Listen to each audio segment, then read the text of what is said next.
In the year 2019, for our National Youth Sunday, we chose the theme from the Gospel of St. Luke. Mary went in haste. And for the next World Youth Day major event, we have chosen the same theme. We know the story, what happened in the Gospel of St. Luke when the angel Gabriel appeared to her and gave this message that she is going to conceive and bear a son. She was troubled. She asked the angel, how is it possible? And the angel told her that God is with her. And that was enough for her. And we know how she accepts. And later, she goes to Elizabeth, and that is the theme. She goes to Elizabeth to serve, to help her. She went in haste. Those are the words.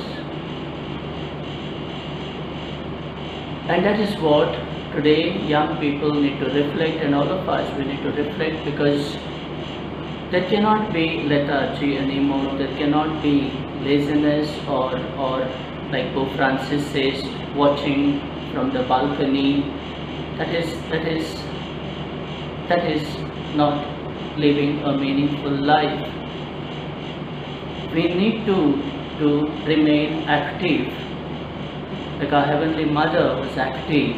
She was a teenager, by the way. It was not easy for her as a girl to go all the way, and much more than that, her willingness to serve someone who is in need, and she goes in a hurry. It was not that she took her own time to think and reflect and then ask a few people whether it is required, and then slowly. No, that was not her way of thinking. She knew that someone is in need of my help, so she went in haste. And that is the call given to each one of us. We need to get active now, and that will help us to live a meaningful life. And in the Gospels, we have several incidents where she wants to help a lot of people. Wedding at Cana, she wanted to save those people from the embarrassment. There was no wine, they ran short of wine, and she wanted her son to help them. Some are recorded in the Gospel, some incidents we do not know, but I personally feel, must have definitely asked her son to do a lot of things for those in need those days.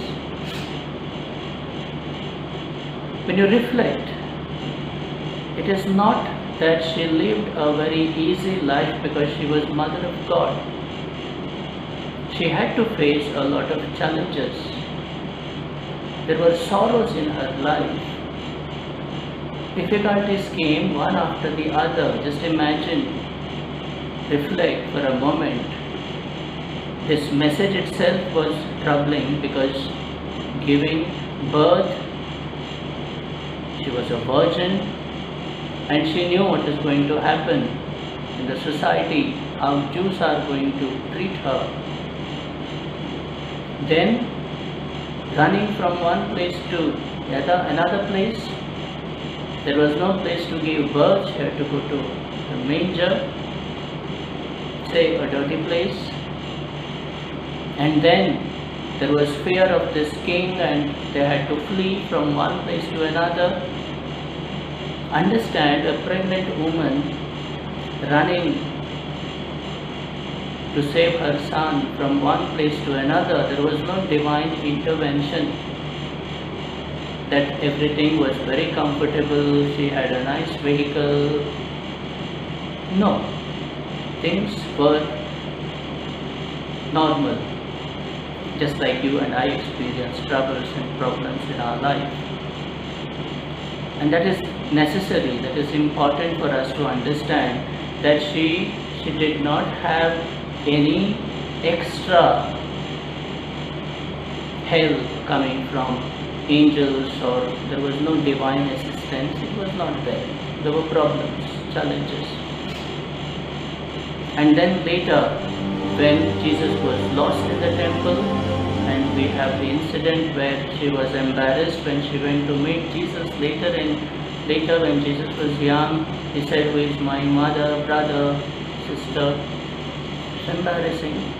And finally, holding the dead body of her young son, that was a great sorrow for a young mother. And what she saw prior to this, her son carrying the cross, people mocking at him, spitting at him, he was beaten up brutally. How can a mother bear all this sorrow? The point is, did she give up? She did not give up. She was with him all through his life, following him. And we read in many places that she was her son's, Jesus' first follower, disciple. She faced everything, all the challenges. She did not run away, rather faced them, and she gives us this courage to face challenges in life. And she's a model. We need to understand this well before giving up or running away from sorrows and difficulties, challenges in life.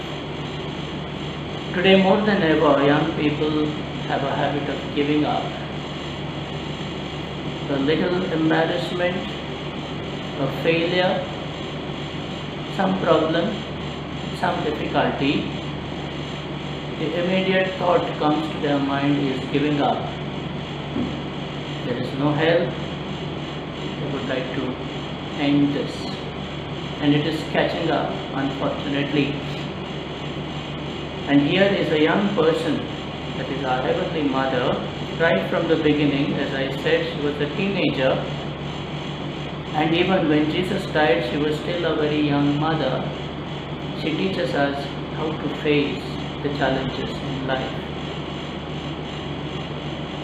But to understand all this, we need to have a childlike faith. We need to understand the whole history of salvation, how God has His own unique ways, and how there is divine intervention in our life as well, how God works through us, the way He worked through our Blessed Mother. And I always say this, wherever she appeared, her apparitions, they were only little ones. In Fatima, in Lourdes, in Velankani, in many other places. Why? Because there is no doubt there. That is called childlike faith. They don't ask too many questions. There is no reasoning there. It is just, I see you, I believe. I have total, I surrender totally. I trust in you. That is the attitude little ones have when they saw this beautiful lady, and they were happy. And that is the experience. If you and I, if we see her through our prayers, our rosary, our Eucharist, and many other ways that we have, I think we will be happy, and we will have the courage to face challenges, difficulties, problems that we face every day. And through this little message, little video, my message is very simple. Let us learn a beautiful lesson from our Heavenly Mother to face the challenges of life. There is no one in this world who is free of these difficulties, challenges, problems, sorrows. All of us, definitely we will face some time of our life. But then she gives us an example here, and she gives us the courage to face these challenges and difficulties. Let's pray for each other and ask our Heavenly Mother to bless us, to guard and protect us. God.